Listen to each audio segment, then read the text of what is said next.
They had done it. They had done it at last.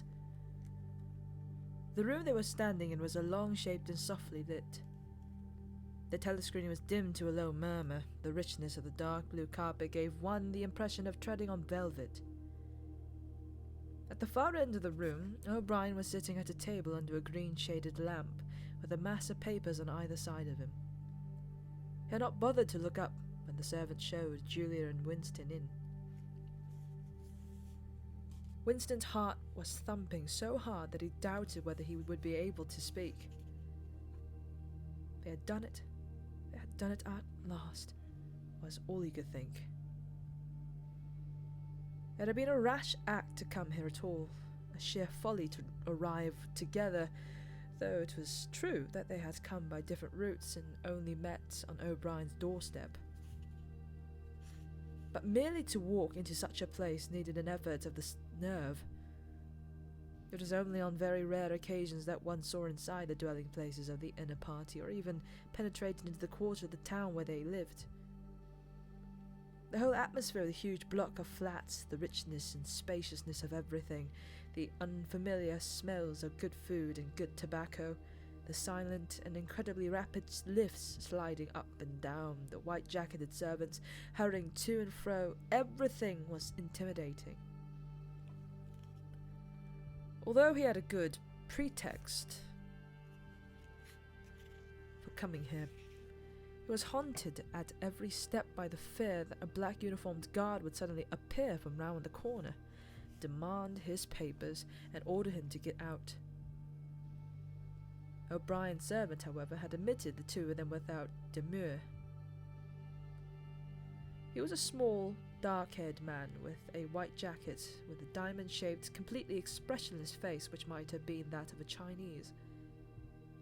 The passage down which he had led them was softly carpeted, with cream-papered walls and white wainscoting, all exquisitely clean. That too was intimidating. Winston could not remember ever having seen a passageway whose walls were not grimy from the contact of human bodies. O'Brien had a slip of paper between his fingers and seemed to be studying it intently. His heavy face bent down so that one could see the line of the nose looked both formidable and intelligent. For perhaps 20 seconds he sat without stirring. Then he pulled the speaker right toward him and rapped out a message in the hybrid jargon of the ministries. Items 1,5,7 approved full-wise stop suggestion contained. Item 6 double plus ridiculous virgin crime think cancel stop unproceed construction wise anti-getting plus full estimates machinery overhead stop end message.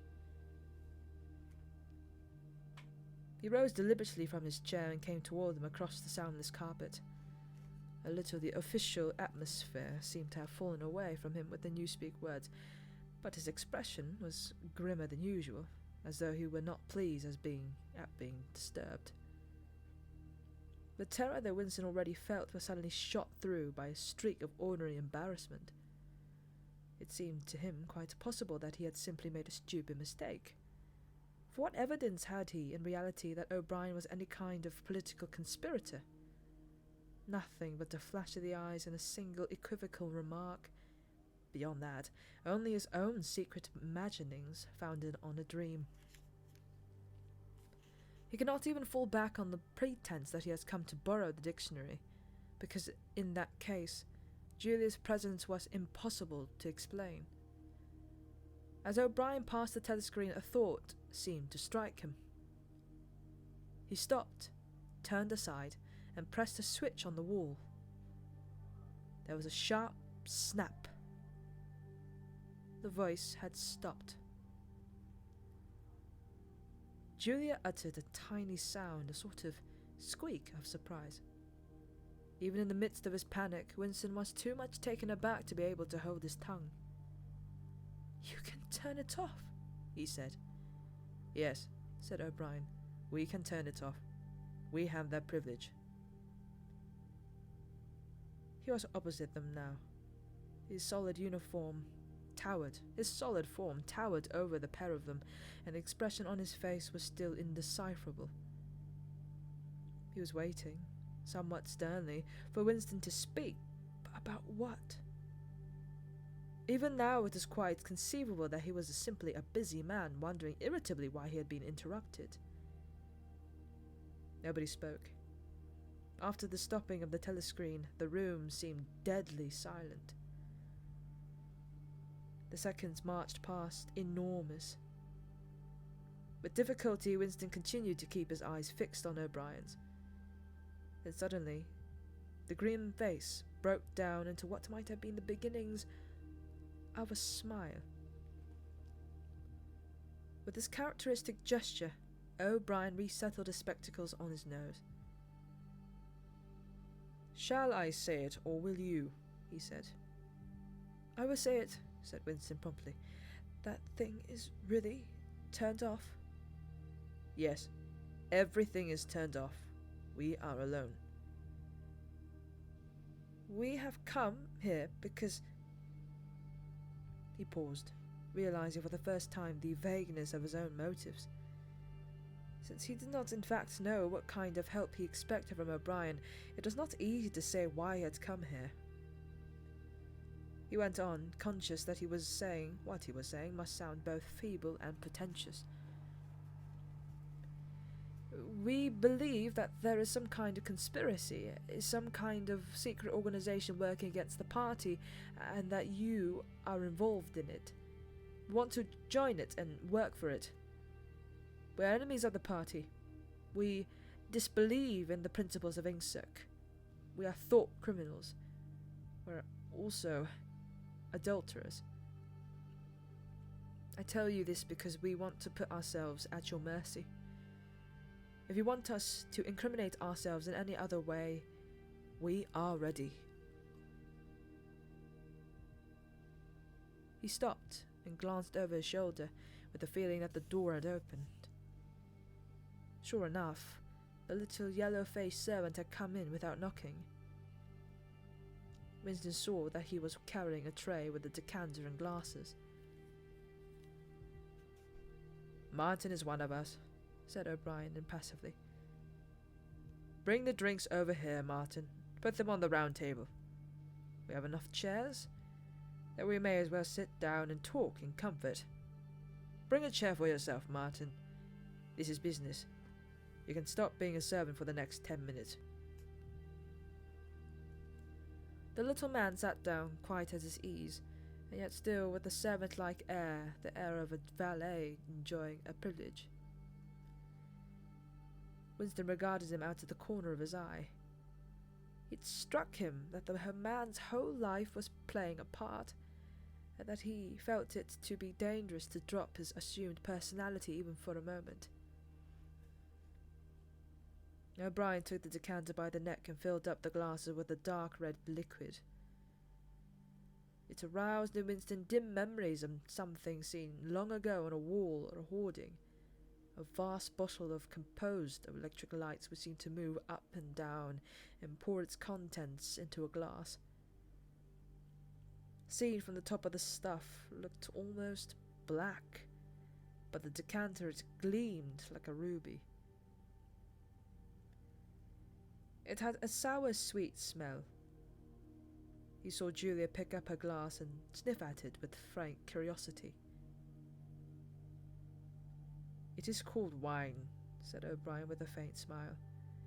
"You will have read about it in books, no doubt. Not much of it gets to the outer party, I'm afraid." His face grew solemn again, and he raised his glass. "I think it is fitting that we should begin by drinking a health. To our leader, to Emmanuel Goldstein." Winston took up his glass with a certain eagerness. Wine was a thing he had read and dreamed about. Like the glass paperweights or Mr. Sharrington's half-remembered rhymes, it belonged to the vanished romantic past. The olden time, as he liked to call it in his secret thoughts. For some reason, he had always thought of wine as having an intensely sweet taste, like that of blackberry jam, and an immediate intoxicating effect. Actually, when he came to swallow it, the stuff was distinctly disappointing. The truth was that after years of gin drinking, he could barely taste it. He set down the empty glass. "Then there is such a person as Goldstein," he said. "Yes, there is such a person, and he is alive. Where I do not know." "And the conspiracy, the organization, it is real? It is not simply an invention of the thought police?" "No, it is real. The Brotherhood, we call it. You will never learn much about the Brotherhood than that it exists and that you belong to it. I will come back to that presently." He looked at his wristwatch. "It isn't wise even for the members of the inner party to turn off the telescreen for more than half an hour. You ought not to have come here together, and you will have to leave separately. You, comrade," he bowed his head to Julia, "will leave first. We have about 20 minutes at our disposal. You will understand that I must start by asking you certain questions. In general terms, what are you prepared to do?" "Anything that we are capable of," said Winston. O'Brien had turned himself a little in his chair so that he was facing Winston. He almost ignored Julia, seeming to take it for granted that Winston could speak for her. For a moment, the lid flitted down over his eyes. He began asking his questions in a low, expressionless voice, as though this were a routine, a sort of catechism, most of whose answers were known to him already. "You are prepared to give your lives?" "Yes." "You are prepared to commit murder?" "Yes." "To commit acts of sabotage which may cause the death of hundreds of innocent people?" "Yes." "To betray your country to foreign powers?" "Yes."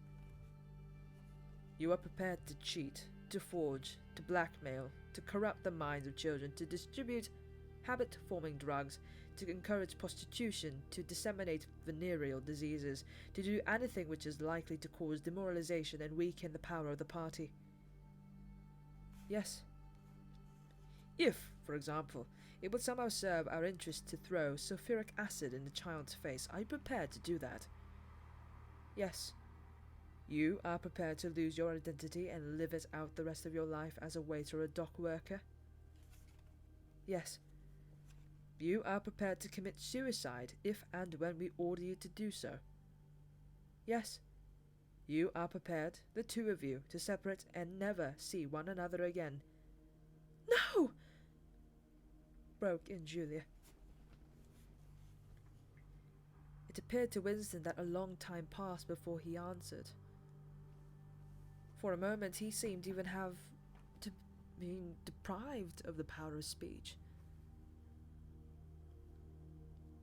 His tongue worked soundlessly, forming the opening syllables first of one word, then of the other, over and over again. Until he had said it, he did not know which word he was going to say. "No," he said, finally. "You did well to tell me," said O'Brien. "It is necessary for us to know everything." He turned himself toward Julia and added in a voice with somewhat more expression in it, "Do you understand that even if he survives, he may be as a different person? We may be obliged to give him a new identity. His face, his movements, the shape of his hands, the color of his hair, even his voice would be different. And you yourself might have become a different person. Our surgeons can alter people beyond recognition. Sometimes it is necessary. Sometimes we even amputate a limb." Winston could not help snatching another sidelong glance at Martin Mongolian's face. There were no scars he could see. Julia had turned a shade paler so that her freckles were showing, but she faced O'Brien boldly. She murmured something that seemed to be assent. "Good. Then that is settled. There was a silver box of cigarettes on the table. With a rather absent-minded air, O'Brien pushed them towards the others, took one himself, and then stood up and began to pace slowly to and fro, as though he could think better standing. They were very good cigarettes, very thick and well packed, with an unfamiliar silkiness in the paper. O'Brien looked at his wristwatch again. "You had better go back to your pantry, Martin," he said. "I shall switch on in a quarter of an hour. Take a good look at these comrades' faces before you go. You'll be seeing them again. I may not." Exactly as they had done at the front door, the little man's dark eyes flickered over their faces. There was not a trace of friendliness in his manner. He was memorizing their appearance, but he felt no interest in them, or appeared to feel none.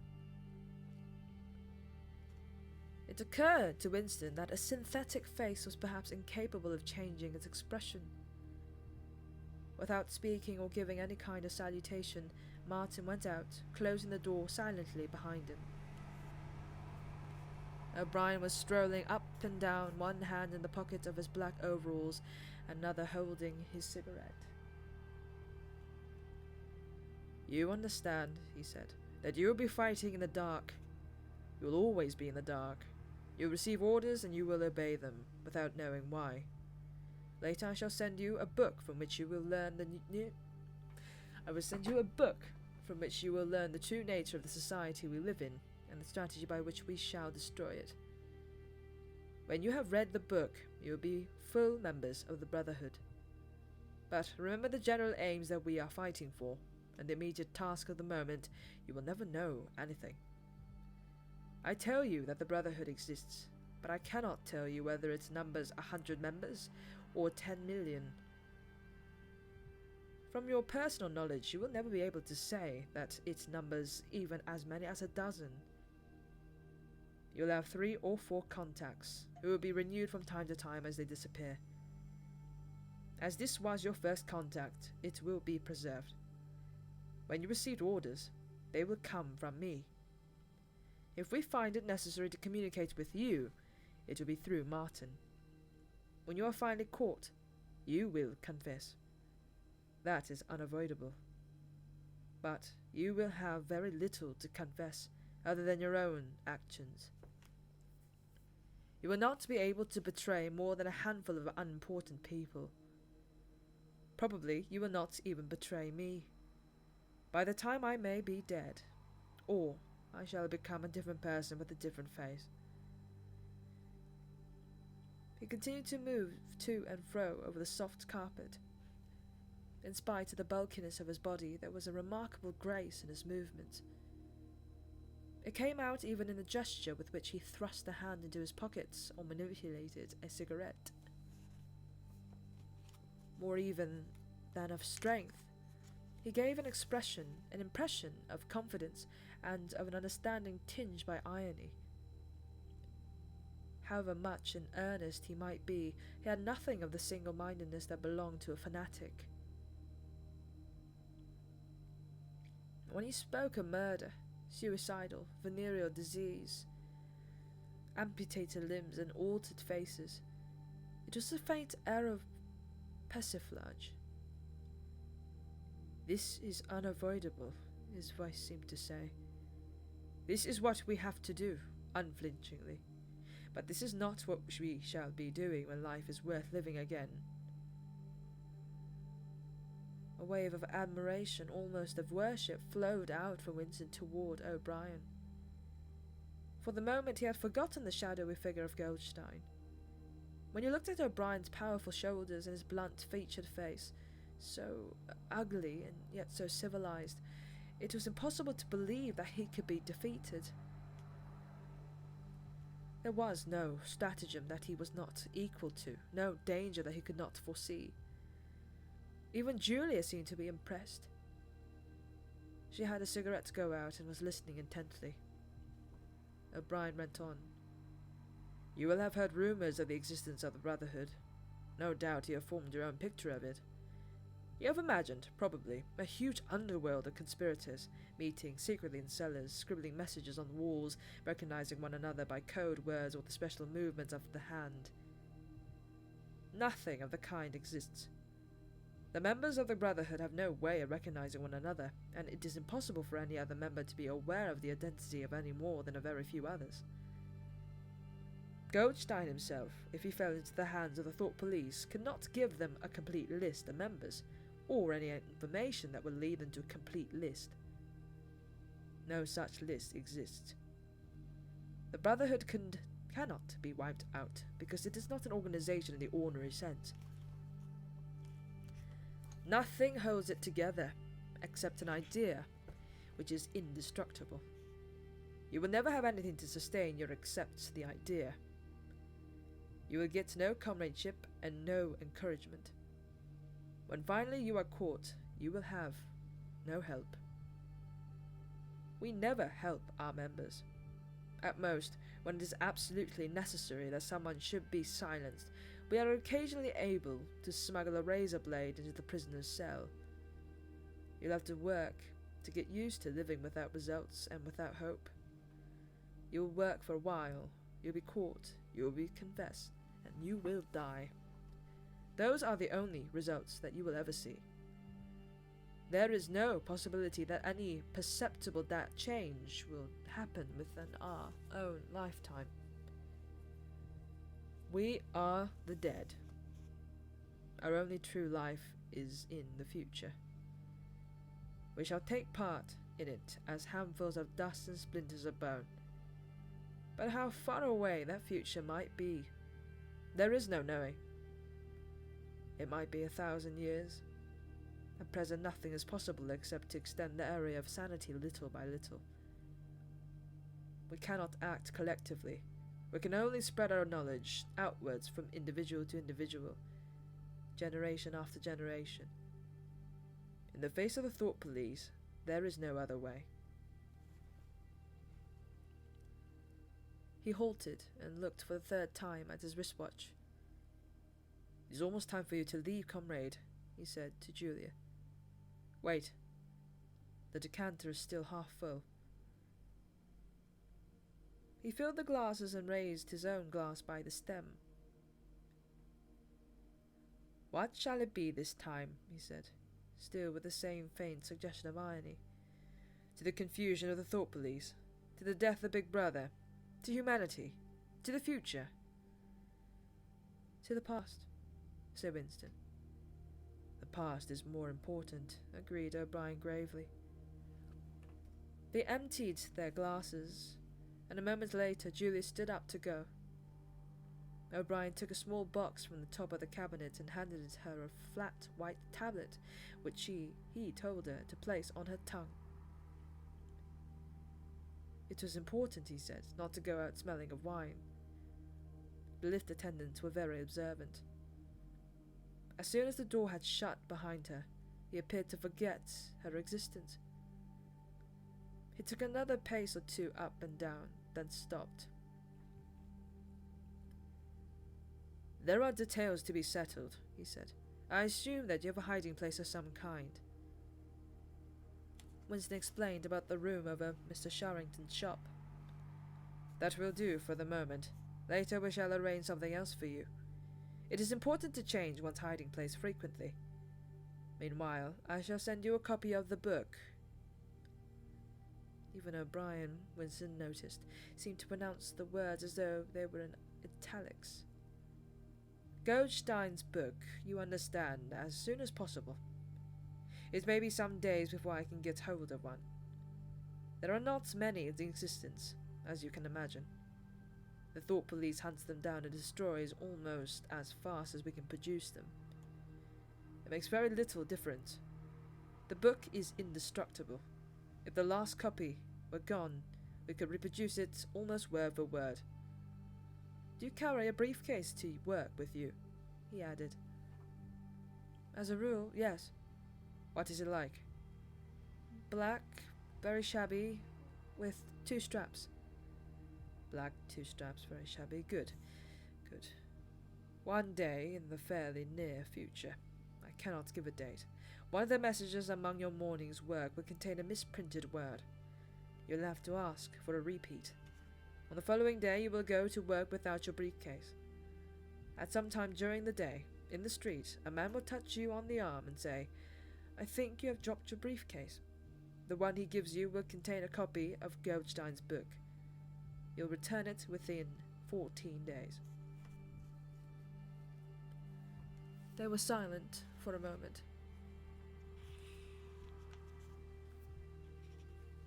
"There are a couple of minutes before you need to go," said O'Brien. "We shall meet again, if we do meet again." Winston looked up at him. "In the place where there is no darkness," he said hesitantly. O'Brien nodded without appearance of surprise. "In the place where there is no darkness," he said, as though he recognized the allusion.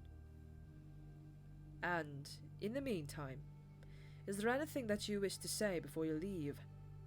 Any message, any question?" Winston thought.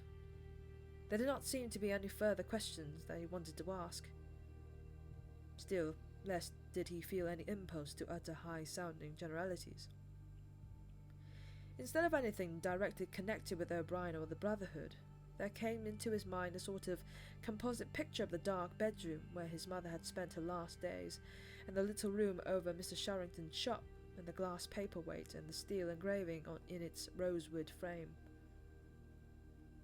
Almost at random, he said, "Did you ever happen to hear an old rhyme that begins, 'Oranges and lemons says the bells of St. Clement'?" Again O'Brien nodded. With a sort of grave courtesy, he completed the stanza. "Oranges and lemons, says the bells of St. Clement's. You owe me 3 farthings, says the bells of St. Martin's. When will you pay me, says the old bells of Old Bailey. When I grow rich, say the bells of Shoreditch." "You knew the last line," said Winston. "Yes, I knew the last line. And now I am afraid it is time for you to go. But wait, you had better let me give you one of these tablets." As Winston stood up, O'Brien held out the hand. His powerful grip crushed the bones of Winston's palm. At the door, Winston looked back, but O'Brien seemed already to be in process of putting him out of mind. He was waiting with his hand on the switch that controlled the telescreen. Beyond him, Winston could see the writing table with its green-shaded lamp and the speakwrite and the wire baskets deep laden with papers. The incident was closed. Within 30 seconds, it occurred to him O'Brien would be back at his interrupted and important work on behalf of the party.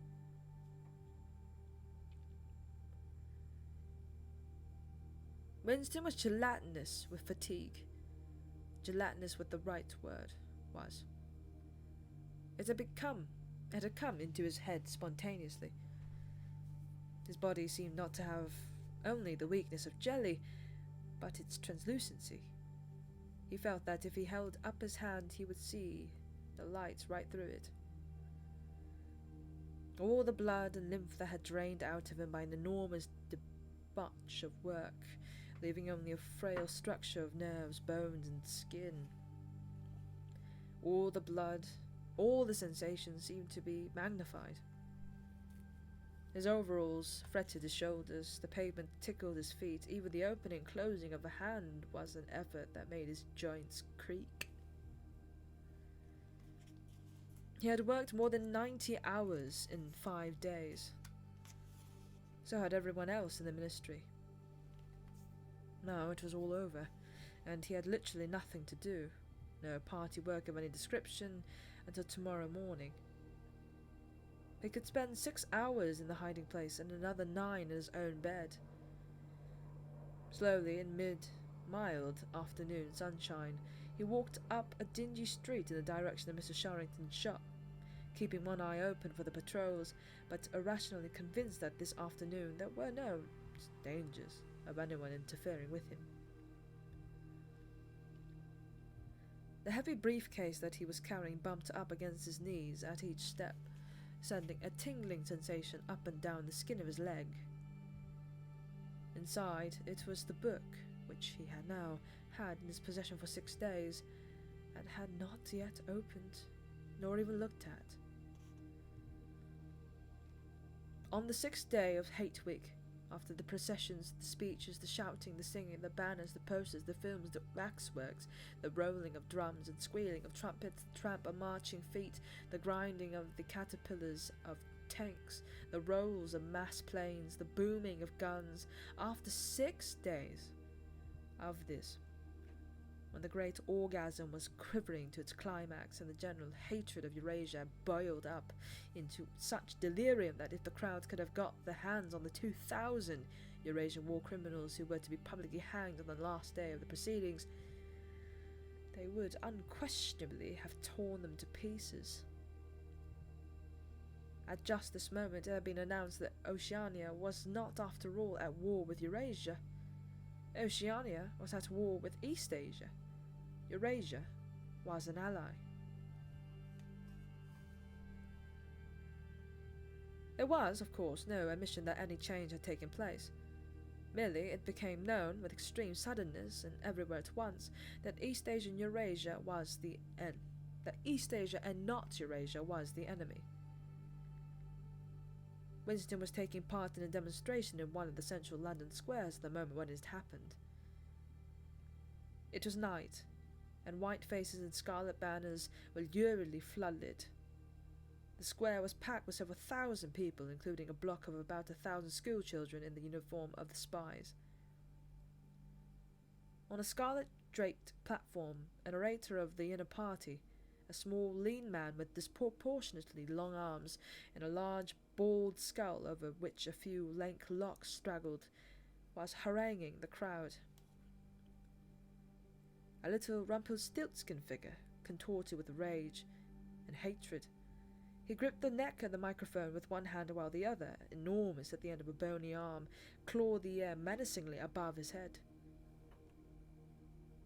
His voice, made metallic by the amplifiers, boomed forth an endless catalogue of atrocities: massacres, deportations, lootings, rapings, torture and prisoners, bombing of civilians, lying propaganda, unjust aggressions, broken treaties.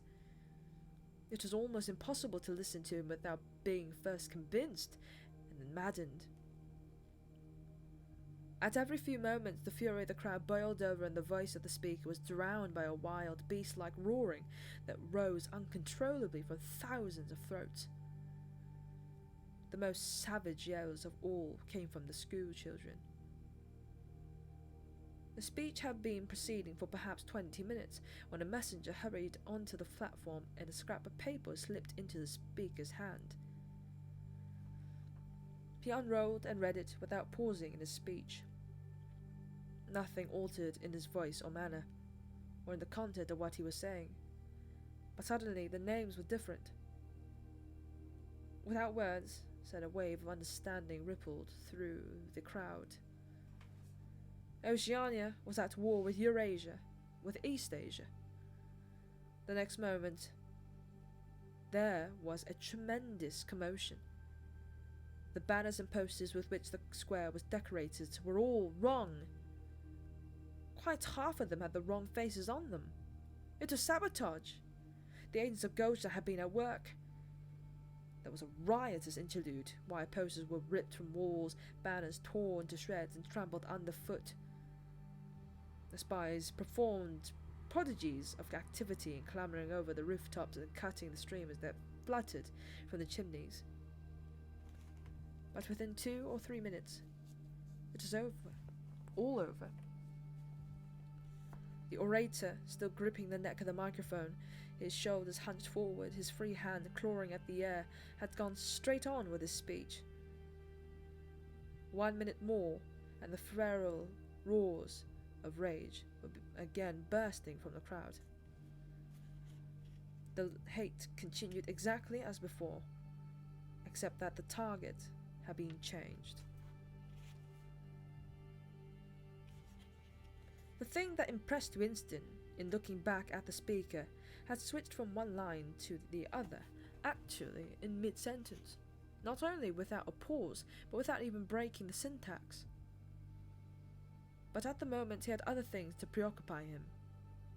It was during the moment of disorder, while the posters were being torn down, that a man, whose face he did not see, had tapped him on the shoulder and said, "Excuse me, I think you've dropped your briefcase." He took the briefcase abstractedly without speaking.